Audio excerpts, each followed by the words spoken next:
খায়েশটা কুত্তার মতো আমার উপরে ঝাঁপাইয়া পড়া। তারপরে উনি আমার সাথে ওনার খায়েশ মিঠাই নিছে, তুই পাসপোর্ট নিছ আমার বিদেশ যাইতে দিবি না। আমি পাসপোর্ট নিমুকে, যদি আল্লাহ না করুক যদি কোনো সন্তান আসে পরবর্তীতে তো আপনারা বলতেও পারেন যে এই সন্তান এটা কার, যে আমার সন্তানটা যেন একটা সুস্থ বিচার পায়। এই বোন আমার পাশে যিনি দাঁড়িয়ে আছে, এই বোন 8 মাসের গর্ভবতী। আপনি? হ্যাঁ, 7 মাস হচ্ছে, 7 মাস 14 দিন। 7 মাসের আপনি গর্ভবতী। কথা হলো এই গর্ভের সন্তান কার? আমার হাজবেন্ডের আশরাফুল। আশরাফুল। হ্যাঁ, আচ্ছা, তার বাড়ি কোথায়? গফরগাঁও। একটু মন খুলে বিষয়টা শুনবেন, দেখবেন, বুঝবেন, কারণ উনি একটা জটিল পেছে পড়ে গেছে। সোজা হিসাব যদি আমি বলি, আপনাকে কি দর্শন করছে? আমার ভাসুর মাহবুব আলম। ভাসুর মাহবুব আলম, হ্যাঁ। কিন্তু গর্ভের সন্তান স্বামীর। হ্যাঁ, আমার হাজবেন্ডের।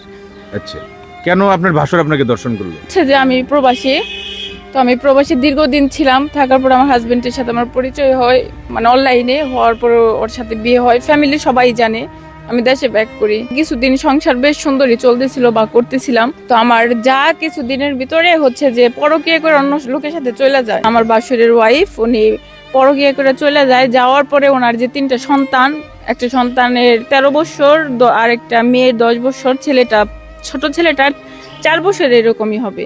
তো ওদের দেখাশোনা করার জন্য আমার ভাসুর আর আমার শাশুড়ি ওনার বাসায় পাঠায় শ্রীপুরে। পাঠানোর পরে আমি ওনাদের বাচ্চা কাচ্চা বা ওনার দেখাশোনা সবই করি, মানে একটা সংসার যেভাবে করতে হয় আর কি, ওইভাবে আমি সমস্ত কিছু সামলায় রাখি। রাখার পরে হচ্ছে যে 7-8 রাত্র যাওয়ার পরে যখন আমার যা ছিল না, তখন উনি তো অন্যজনের সাথেই ছিল। হঠাৎ করে রাত্রের আনুমানিক 12:30 একটা এরকমই হবে, আমি বারান্দা ছিল, উনি রুমে থাকতো আর আমরা বারান্দায় থাকতাম। বারান্দায় আবার দরজা নাই, পর্দা ছিল শুধু টানানো। ওনার মেয়ে ছিল আর ওনার ছোট ছেলেটা আমার সাথে ছিল, ঘুমানো অবস্থায় ছিলাম। হঠাৎ করে উনি বাসায় আসে, গেটের চাবি ওনার কাছে থাকে। আমি আর মানে ঘুমিয়েছিলাম, হঠাৎ করে যে দেখি যে আমার শরীরে হাতের স্পর্শ, তো আমি প্রথমে এটা বুঝতে পারি নাই যে আসলে কি। পরে আমি কই যে বাচ্চা কাচ্চা নি হন, তাকায় দেখি যে উনি আমার বাসুর। হ্যাঁ, নাম বলছেন? মাহবুব আলম। পিতার নাম? পিতার নাম হচ্ছে যে ফালান মিয়া। গ্রাম হচ্ছে ওনাদের বাসটিয়া, গফরগাঁও থানা। পরে কই ভাই আপনি এখানে কেন? পরে বলতেছে যে তোমার সাথে আমার কিছু কথা আছে। আমার সাথে আপনি কিসের কথা আছে? এত রাত্রে আমি আপনার ছোট ভাইয়ের বউ, আমার সাথে আপনার কিসের কথা? পরে বলতেছে যে খাবার টাবার নেই। আপনি তো হোটেল থেকে খেয়ে আসেন, তাহলে খাবার তো নাই। এই কথা বলার পরে উনি মানে কেমন যেন চোখ মুখ একদম লাল হয়ে আছে, মানে আর কোনো কথা বলে নাই। কথা না বলাতে বলতেছে যে ঠিক আছে তোমার ভাবি তো নাই। তো এই কথা বইলে আর কোনো কথাই বলে নাই। উনি আমার এই পাশে যে থাবা দিছে, আমার কামিজটা ছিঁড়ে গেছে, তারপরে এই দিক দিয়ে আমার কামিজটা আমি সব ছিঁড়ে গেছে, সেলোয়ারটা ছিঁড়ে গেছে, মানে জোরপূর্বক, মানে যতটুকু সময় মনে হয় 20-25 মিনিট আমার সাথে দস্তাদস্তি হয়েছে, কোনো কিছু হয় নাই। দস্তাদস্তি হওয়ার পরে ওনার যে মেয়েটা জায়গা গেছে গা। মেয়ের বয়স 10 বছর 11 বছর হবে এরকম। মেয়েটা বলতেছে যে কি হয়েছে গেছে, মানে অন্ধকার তো কিছু দেখতে পারে না, ওর বাবা নাকি এরকম বুঝতে পারে নাই। ও আর ওই যে ওর যে ছোট ভাইটা, ছোট 3 বছরের, ওরা সে কান্না করতেছে। কান্না করার পরে হচ্ছে যে আমি লাইট জ্বালামো এরকমও তো উঠা যাইতে পারতেছি না।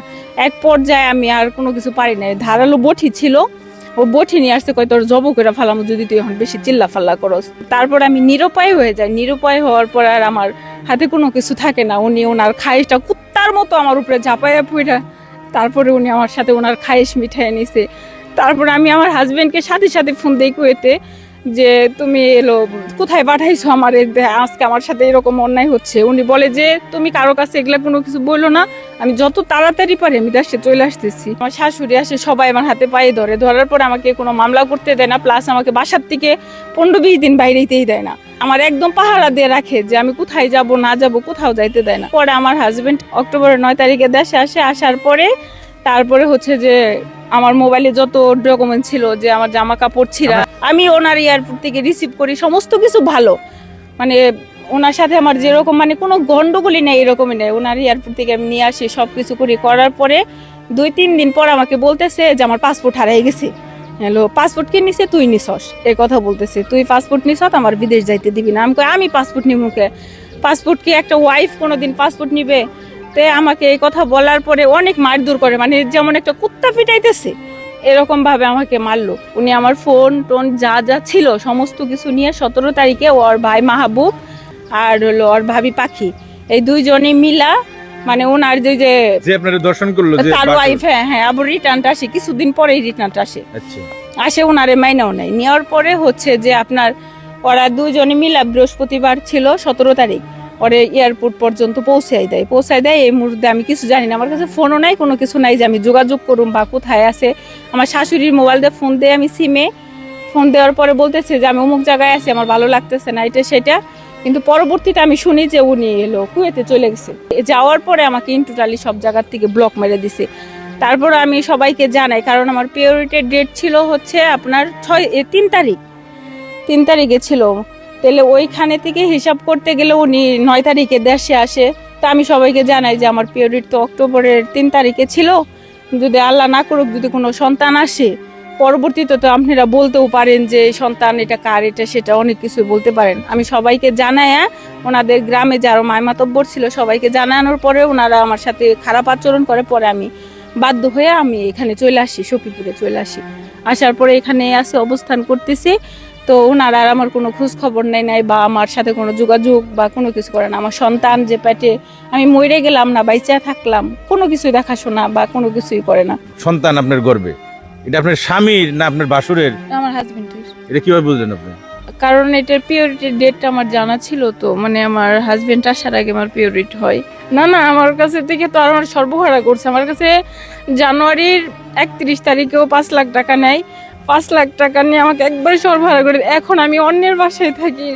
আমি যে একটা প্রেগনেন্ট অবস্থায় মানুষের অনেক কিছুই চাহিদা থাকে, অনেক কিছু মনে হয়, কিন্তু আজ পর্যন্ত আমি একটা চকলেটও খাইতে পারিনি আমার সন্তানটা পেটে নিয়ে। আমি যে আমার বাচ্চাটা দুনিয়াতে আসতেছে, আমার এটা মনে চাচ্ছে বা আমি এটা করি, এরকম পরিস্থিতিও আমার নাই।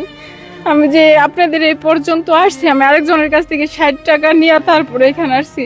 আমার একদম রাস্তায় নামাই দিছে। এখন আর আমার হাতে এমন কোনো কিছু নাই, মৃত্যু ছাড়ার কিছু নাই। আমি অনেকবার গেছি এই সন্তান পেটে নিয়ে আত্মহত্যা করার জন্য, কিন্তু আমি পারি নাই যে আমার জন্য আরেকটা প্রাণ কেন দিব আমি, এই কারণে পারি না। এখন আমি শুধু দেশবাসীর কাছে বিচার চাই যে আমি একজন প্রবাসী হিসেবে, একজন দোষিতা হিসেবে বিচার চাই, আর কোনো কিছু চাই না আমি কারো কাছে।